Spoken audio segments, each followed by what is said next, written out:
চরমনাই পীর ও ইসলামী আন্দোলন বাংলাদেশের আমির মুফতি সৈয়দ মোহাম্মদ রেজাউল করিম বলেছেন, পরিবর্তনের জন্য ঝুঁকি নিয়ে ইসলামী আন্দোলন বাংলাদেশ এককভাবে ইসলামের পক্ষে হাতপাখা প্রতীক নিয়ে ২৫৮ আসনে প্রতিদ্বন্দ্বিতা করছে। সোমবার ২ ফেব্রুয়ারি বিকেলে ব্রাহ্মণবাড়িয়ার নবীনগর হাইস্কুল মাঠে দলের প্রার্থী নজরুল ইসলাম নজুর সমর্থনে এক জনসভায় তিনি একথা বলেন। সৈয়দ মোহাম্মদ রেজাউল করিম বলেন, অনেকে মনে করে আমরা একা হয়ে গেছি, কিন্তু আমরা একা হয়ে যাইনি। আমাদের সঙ্গে আল্লাহ আছে। যারা এই দেশকে ভালোবাসে সেই দেশপ্রেমিকরা আমাদের সঙ্গে আছে, ইসলাম প্রেমিকরা আমাদের সঙ্গে রয়েছে। তিনি বলেন, জাতীয় নির্বাচনে দলগুলো আদর্শ দেখতে হবে।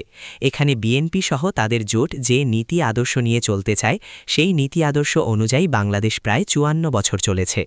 তাদের নীতি আদর্শের না প্রচলিত গণতন্ত্র, যার প্রবক্তা হলেন আমেরিকার প্রাক্তন প্রেসিডেন্ট আব্রাহাম লিঙ্কন। তিনি এক কথায় বুঝাতে চেয়েছিলেন, সমস্ত ক্ষমতার মালিক জনগণ।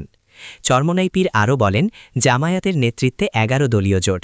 জামায়াতের আমির সহ বিভিন্ন পর্যায়ের নেতারা বলছেন, তারা ক্ষমতায় যেতে পারলে ইসলাম অনুযায়ী দেশ চালাবে না, দেশ চালাবে প্রচলিত আইনের মাধ্যমে।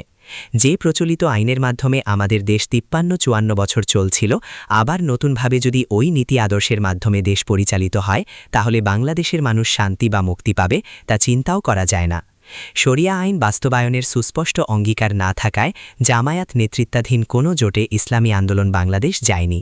তিনি বলেন, জামায়াত আমাদের নেতৃত্ব দিয়ে ব্যবহার করতে চেয়েছিল, কিন্তু তারা প্রকাশ্যেই বলেছেন, ক্ষমতায় গেলে শরিয়া অনুযায়ী দেশ পরিচালনা করবেন না, প্রচলিত আইনেই দেশ চালাবেন। এ অবস্থায় তাদের সঙ্গে জোটে যাওয়া আমাদের পক্ষে সম্ভব হয়নি।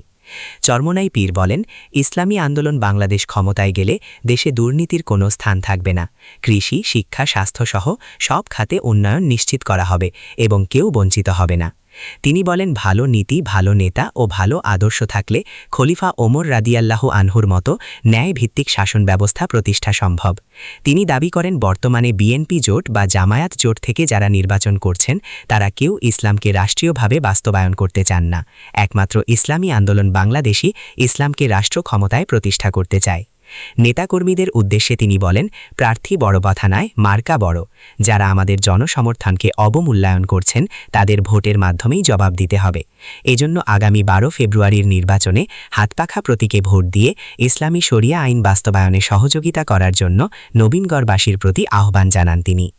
ইসলামী আন্দোলন বাংলাদেশ নবীনগর উপজেলার সভাপতি মাওলানা জসিমউদ্দিন সরকারের সভাপতিত্বে এ সময় বক্তব্য রাখেন প্রেসিডিয়াম সদস্য অধ্যাপক মাহবুবুর রহমান, ব্রাহ্মণবাড়িয়া ৫ আসনে ইসলামী আন্দোলন মনোনীত প্রার্থী নজরুল ইসলাম নজু, দলের জেলা সভাপতি অধ্যাপক আবুল কালাম আজাদ ও জেলা সদস্য সৈয়দ আনোয়ার আহমেদ প্রমুখ বক্তব্য রাখেন।